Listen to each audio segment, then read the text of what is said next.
Opposition की तहफ़्फ़ुज़े आईन पाकिस्तान तहरीक बलूचिस्तान से शुरू। पशीन और चमन में जलसे। PTI रहनुमा उमर अयूब ने कहा कि रास्ते बंद होने के बावजूद तारीखी जलसे हुए।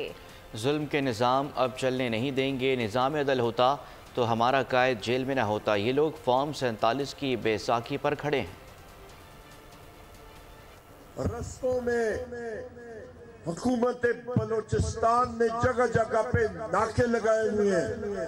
आपको डर किस चीज से है? अपने हकूक लेना, अपने आइन का तहफ़्फ़ुज़ करना। आइन की पासदारी होगी तो मेरा कायद बाहर होंगे।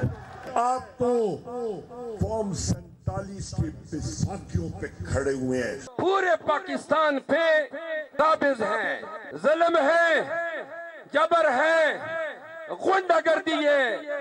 अगर पाकिस्तान के हर सूबे के अवाम तो अवामी अलगार के आगे ये चोरी शुदा मैंडेट पे कायम ये हुकूमत चलने वाली नहीं है। सब्सक्राइब करें और बेल दबाएं ताकि कोई खबर रह न जाए।